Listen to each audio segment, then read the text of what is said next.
Dans cette session, donc, nous allons voir comment créer nos autres ennemis. Cependant, avant ça, nous allons encore ajouter quelque chose quand même à notre ennemi. Regardez ce qui se passe si voilà, mon ennemi disparaît, donc il ne touche ni rien, ni moi, ni personne. On peut regarder que le grain ennemi, eh bien, il reste bien sûr apparent. Donc, ce qu'il faut faire maintenant, c'est un petit peu comme nous avions fait d'ailleurs pour le laser, que l'ennemi, bien sûr, disparaisse une fois qu'il quitte l'écran. Pour cela, c'est simple, nous allons simplement ajouter à notre ennemi, donc on sélectionne bien le nœud, je vais dire, principal, le root, et on va ajouter ce que nous avions déjà ajouté, c'est-à-dire ici, Visibility Screen, voilà, comme ceci. Alors, on va bien sûr le positionner au-dessus. Alors, pourquoi au-dessus, allez-vous me dire? Tout simplement parce que, bien sûr, notre ennemi, il va vers le bas, donc c'est quand cette partie-là disparaîtra de l'écran que nous voulons bien sûr détruire notre ennemi. Donc qu'est-ce que l'on va faire maintenant? Eh bien on va simplement se rendre dans la section Node. On va sélectionner le signal Screen Excite. On va bien sûr simplement se connecter. On sélectionne bien le green enemy. Donc on va regarder Invisible, On-Screen, Modifier. Voilà, on va quand même, je vais dire, simplifier un petit peu le nom de cette méthode parce que franchement, elle est fort longue. Voilà, on fait simplement connecter. Et nous voici connectés. La seule chose que nous devons faire maintenant, bien sûr, c'est un Q-Free. Donc voilà, ici pour notre Q-Free, donc je vais me mettre comme ceci. Nous n'avons plus qu'à sauver évidemment, à tester. Donc je vais me tirer évidemment de la voie, voire bien distant, et normalement notre green enemy disparaît bien. Donc voilà, ça fonctionne bien. Donc vous voyez que ce n'était pas très très long à mettre en place. On va vérifier quand même un petit peu, bon voilà, si on a tout pour notre ennemi, donc on a bien quand il touche notre player, etc. Donc maintenant, il ne nous reste plus qu'à créer nos autres ennemis. Donc maintenant, on va simplement dupliquer nos ennemis. Donc pour cela, je vais me rendre ici, voilà, donc dans le système de fichiers. Je vais ouvrir dans le gestionnaire de fichiers. Voilà, je vais aller dans scène, actor, enemies, et je vais simplement, eh bien, les dupliquer deux fois, puisqu'il y en aura deux, et je vais simplement renommer. Donc là, ce sera yellow enemy, et la deuxième copie, ce sera pink enemy. Donc je peux refermer ceci. Si vous regardez maintenant dans scène actor enemies, vous voyez qu'on a bien les copies. Donc maintenant je vais ouvrir la scène de pink enemy par exemple. Alors je vais simplement agrandir un petit peu. Donc nous avons exactement la même chose. Je sélectionne l'animated sprite.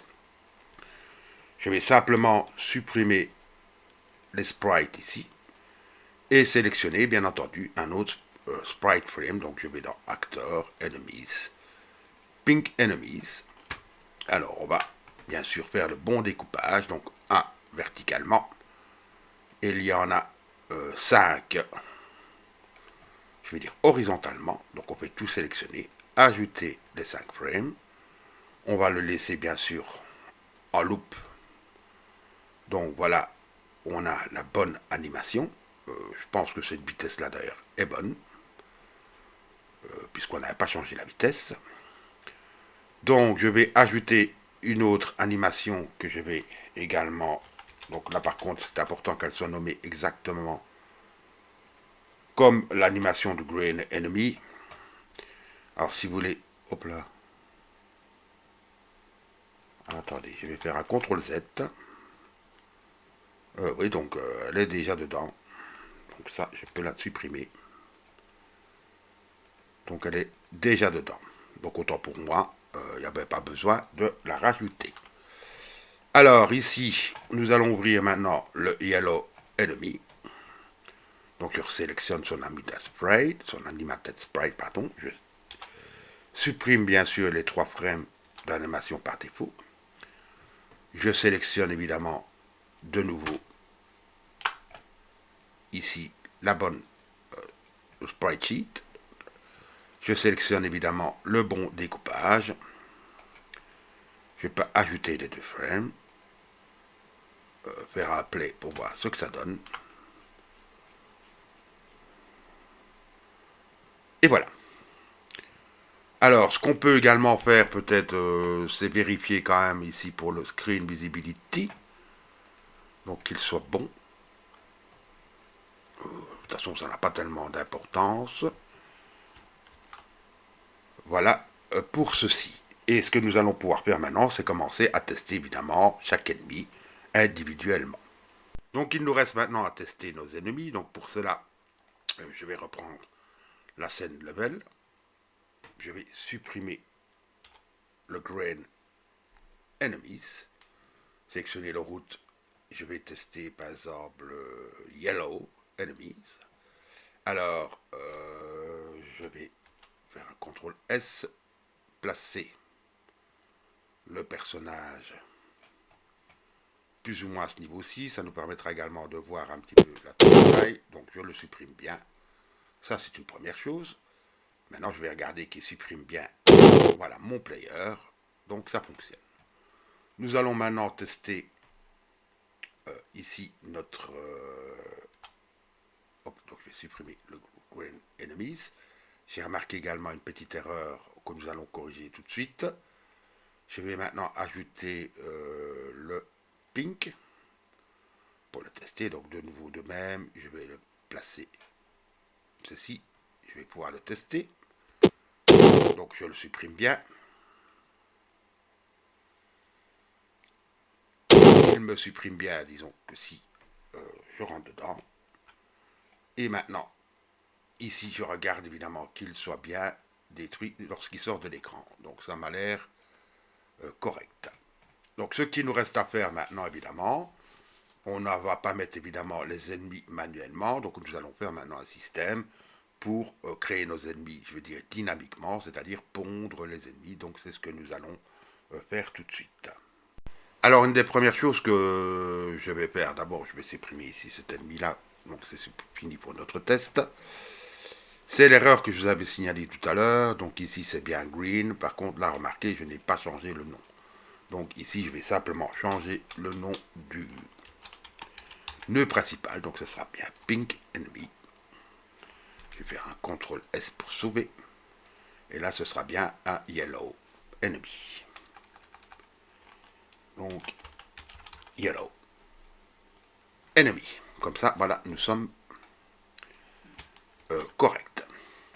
Donc, ce que nous devons faire maintenant, au point de vue de notre level, bien, nous allons tout simplement lui ajouter un script. Donc, on va d'abord choisir le chemin où on va le sauver. Donc, ce sera évidemment dans le répertoire script. Là, j'ai un sous-répertoire pour acteur. Je vais maintenant ajouter un sous-répertoire pour level. Voilà. Je vais l'ouvrir. Et je peux maintenant créer directement mon code. Alors, ce que nous allons avoir besoin, donc nous avons déjà fait ce type d'opération pour évidemment le laser. Donc nous avons besoin d'une variable export. Alors cette variable, nous allons appeler ça enemy scène. Voilà. Qui est bien sûr un paquet scène. Paquet scène, et j'ai oublié le petit mot magique var avant. Ça ira beaucoup mieux. Et nous allons maintenant devoir pondre nos ennemis. Par contre, pas quand on pousse sur une touche, pardon, voilà, je vais y arriver, mais elle va les pondre d'une façon bien sûr automatique. Donc pour cela, nous avons besoin de quoi? Bien, nous avons besoin d'ajouter tout simplement entre notre level, ici, eh bien, nous avons besoin de lui ajouter un timer. Donc je vais choisir timer. Voilà, je vais le renommer en spawn timer. Voilà. Je vais avoir besoin, bien sûr, de, je vais dire, linker quelque part ce timer. Donc j'ai son signal timeout. Donc je vais sélectionner le timeout, faire connecter. Je vais bien choisir level. Alors voilà, je peux laisser le nom de la méthode comme ça. Et là, c'est là que nous allons, bien sûr, maintenant, je vais dire, pondre notre ennemi d'une manière, bien sûr, efficace. Donc pour cela, qu'est-ce qu'on va faire? Eh bien, on va faire simplement enemy. Alors, new, par exemple, enemy est égal à quoi? Ben, enemy scène. Alors, de nouveau, j'ai oublié le mot var. Enemy scène. Et nous allons appeler simplement instantiate. Alors, var new enemy, c'est vrai que ça, ce serait plutôt en C#. Enemy est égal new scène instantiate. Donc voilà. Donc ici, pour créer notre ennemi, je vais mettre en mode full. Alors maintenant, ce que nous aurons besoin également, ben, c'est de lui assetter, je vais dire, de lui setter une direction. Donc pour cela, qu'est-ce que nous allons faire tout simplement? Nous avons besoin, bien sûr, de le positionner quelque part. Pour cela, nous avons besoin également, nous l'avons également déjà fait, de la, je vais dire, largeur de l'écran. Donc c'est égal à un screen width, donc qui est un float, et qui est égal à quoi? Donc nous allons appeler la méthode getViewPortrait size, et comme c'est un vecteur 2, je le rappelle, nous allons prendre sa taille sur X. Donc ça, nous l'avions déjà utilisé pour la téléportation de notre joueur.